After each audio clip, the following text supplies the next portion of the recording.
সকলকে জানাই প্রথমে হ্যাপি জন্মাষ্টমী।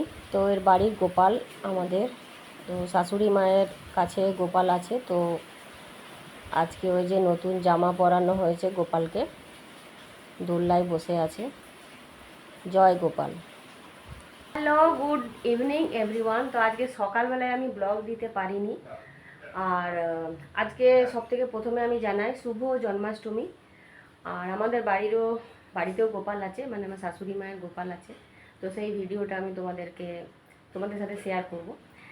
আর এখন রিয়া বলছে আমাদের এখানে ওয়েদার খুবই খারাপ, সকাল থেকে অঝোর ঝড়ে বৃষ্টি হচ্ছে সমানে, মানে সকাল থেকে বৃষ্টি শুরু হয়েছে, এখনও থামেনি। তো বৃষ্টি হয়ে যাচ্ছে, তার সাথে হাওয়া। তো ওয়েদারটা একদম ঠান্ডা ঠান্ডা হয়ে গেছে। তো এখন রিয়া বলছে মা তাহলে পকুড়ি খাবো, পকুড়ি মুড়ি। তো ও এখন নিজেই বানাচ্ছে, চলো দেখি। তো এই যে রিয়া পকোড়ি বানাচ্ছে, ও নিজেই আজকে পেঁয়াজ কেটেছে, লঙ্কা কেটেছে, বেসন গুলেছে। আর এই যে পকোড়িগুলো বেশ ভালোই হয়েছে দেখতে। হয়ে গেছে নাকি রে? তেল লাগবে না?